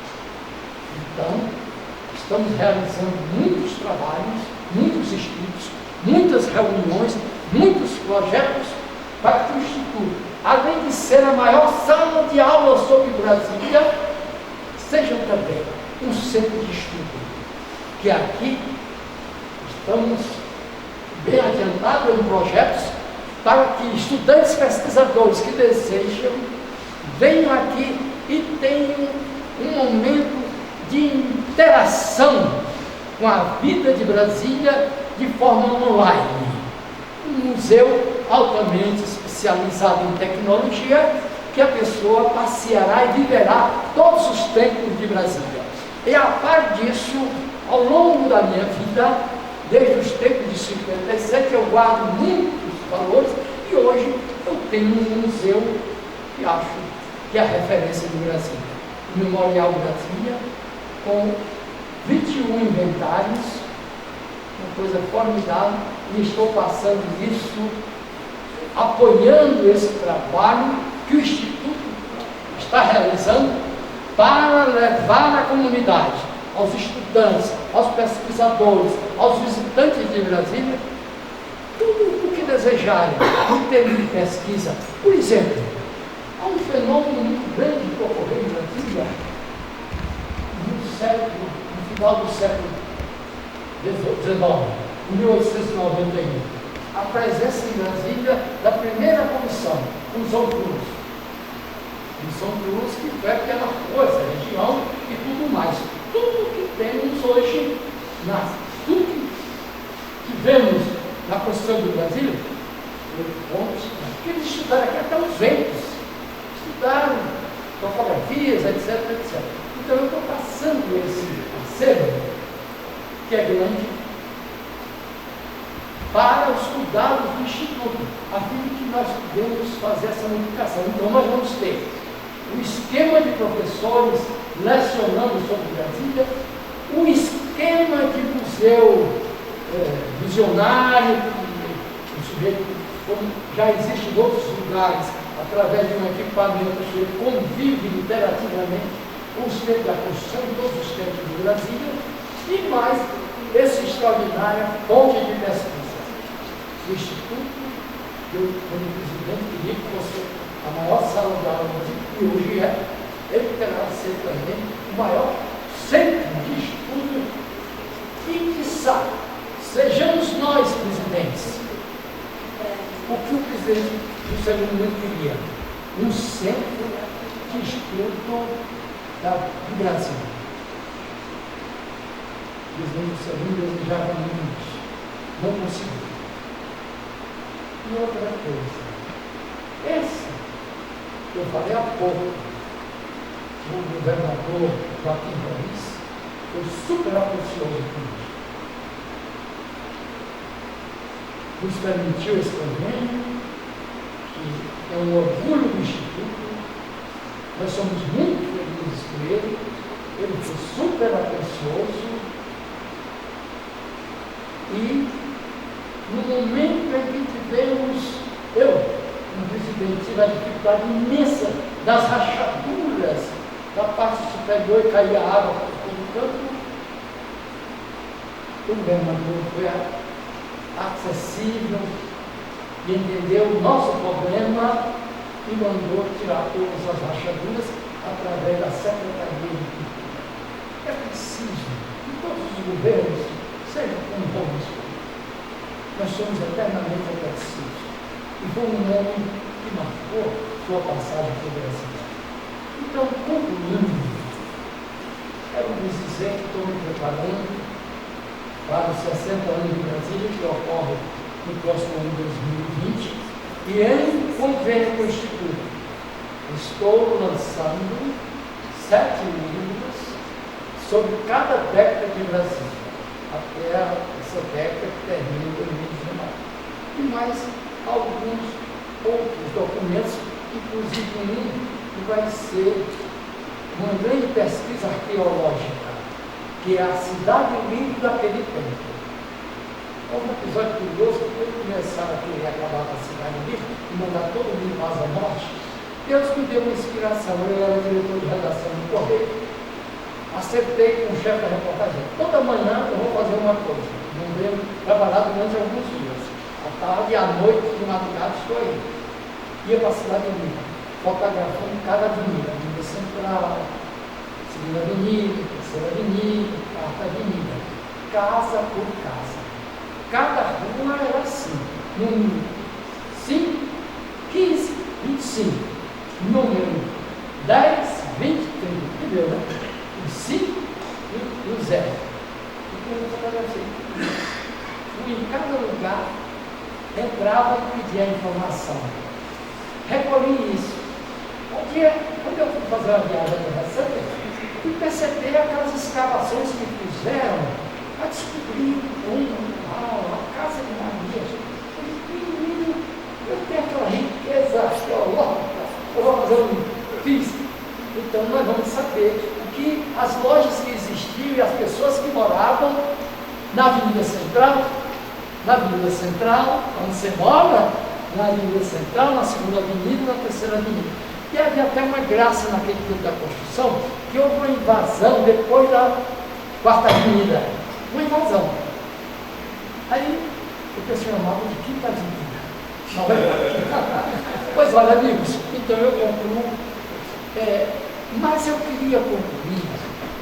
Desculpe eu ter passado 10, 15 minutos. Mas eu queria concluir voltando àquele momento que eu comecei com o Juscelino. E da ciência aos amigos aqui presentes, de fato eu tive a honra de presenciar mais de uma vez. De fato encantador. Que a gente é capaz de apaixonar pela pessoa. Sobre o presidente Juscelino e o contato dele com os candidatos. Como ele gostava de gente. Como ele não tinha medo de gente. O presidente Juscelino vinha muito aqui à noite inspecionar as obras. Eu tenho texto dele dizendo que veio 41 vezes à noite aqui durante os 3 anos da construção. E ele saía do Rio às 7 horas da noite, presidente, no DC3, 3 horas para chegar aqui, chegava às 10, 11 horas e ia inspecionar todas as obras. Palácios, prédios de construção na Asa Sul. No tapete havia uma rádio, telegrafia, no gabinete do Israel, ao lado. O chefe de gabinete era o Dr. Pablo, muito meu amigo e fonte maravilhosa que eu tive. Então ele sabia quando o presidente vinha para mandar o jipe. Então, quando era 10, 11 horas, o jipe chegava na base militar. O motorista, só o motorista. Aí o presidente descia do avião e entrava no jipe com um oficial da aeronáutica ou do exército, realmente o coronel. E eu tinha uma amizade, uma informação privilegiada com o Dr. Carlos. Eu ia todo dia lá, saber informações. E ele me informava os dias que o presidente vinha. Eu tive esse privilégio. Nas madrugadas, jovem, 20 anos, cheio de idealismo, cheio de energia, e ia acompanhá-lo. Ele chegava naqueles acampamentos, acampamentos que tinha 1.000, outros tinham 2.000, 3.000, tinha acampamento até de 5.000. E ele chegava ali com aqueles candangos. Tá bom? Cadê lá? Tudo bom? Que simpatia um cara chegar no meio daqueles candangos e fazer isso, né? Entendeu? Que maravilha! Eu sem segurança nenhuma. Outro tempo. E eu assisti. Mas, em determinado momento, ele conversando com o presidente, com os candangos, aquilo me dava um medo. Eu transcedia. Era inacreditável o que acontecia naquelas conversas. E eu quero encerrar agora, contando para vocês, amigos desse seleto auditório, todos do Instituto, as palavras do presidente para aqueles humildes candangos. Os que não sabiam se ali tinha algum vacina. Ele veio lá na terra dele, aqui arranjou um emprego, etc. Ninguém sabia da vida pregressa. Ia ter gente muito boa, mas ninguém sabia. E ele chegava sozinho, com o motorista e um oficial da Marinha. E enfrentava tudo aquilo com uma naturalidade imensa. Então, essa frase que ele dizia para aqueles candangos, aquilo repercutia imensamente, porque o candango saía empolgado, ia dizer para os colegas no dormitório, no refeitório. Durante um dia, todos se encontravam no refeitório, na obra, no dormitório, etc. Então é o seguinte, essa frase do presidente Juscelino, que o glorifica, eu até acredito, com a permissão e o apoio aqui do meu estimado Padre Aleixo, que essa frase só é capaz de levar aos altares, porque é uma atitude santificante de um presidente da República, na sua altura, se dirigir daquela maneira, pessoas modestas, candangos, trabalhadores. Muitas vezes, acredito que nenhum daqueles, ou a maioria deles, nunca conheceu sequer o prefeito da sua cidade, sequer um vereador. E ali, o presidente se despojava e se fazia pessoa comum. Mas para dizer essa frase, eu queria ensinar, presidente, um momento aqui, a exemplo que nós fizemos nós três aqui, com aquela frase também emblemática do presidente, que é uma certidão de nascimento, que é aquela paisagem que eu via dos candangos com o presidente, nós pudéssemos repetir aqui, na foto dele, e gostaria que todos nós nos virássemos aqui cantando e viéssemos tirar uma fotografia e uma filmagem junto ao presidente Juscelino. Conto com o apoio de vocês Venham todos.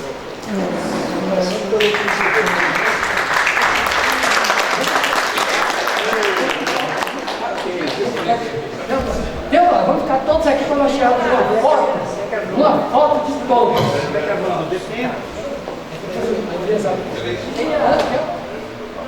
Pedindo silêncio geral, porque nós vamos ouvir o presidente da República falando para os pioneiros, aqueles pioneiros humildes que hoje nós representamos aqui. Ô Rui, fique lá no lugar. A Renata está chegando. E ela precisa. Então, olhando para a câmera e para a fotógrafa, nós aqui somos os candangos. Vocês permitem que eu recite aquela frase que eu ouvi muitas vezes do presidente Juscelino? Peço um silêncio geral, porque agora eu vou pronunciar. Fica à vontade. Vou pronunciar a frase enigmática, filosófica, cívica, espiritualista do presidente Juscelino, abraçado com os candangos que eu vi, e ele a lhes dizer: conto com vocês para nós inaugurarmos essa cidade em 1960. Salve o Senhor.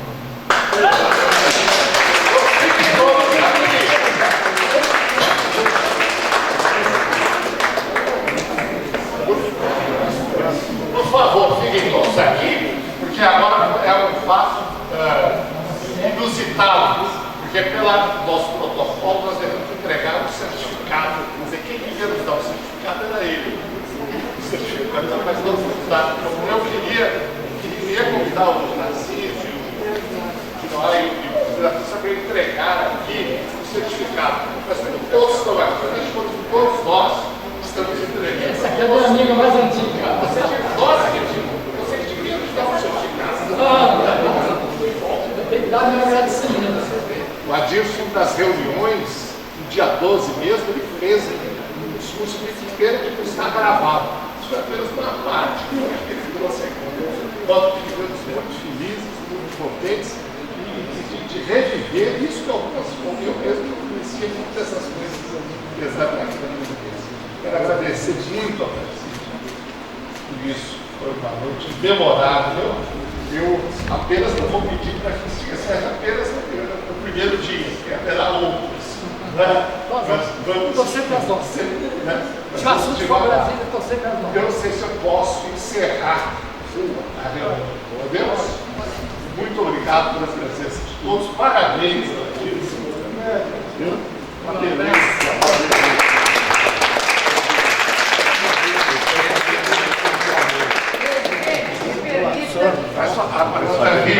Vai falar.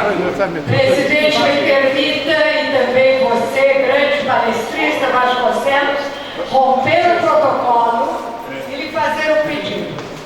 No seu próximo livro, não esqueça daquele que, como governador do estado de Goiás, não fora ele ter feito 2 atos fundamentais para a transferência da capital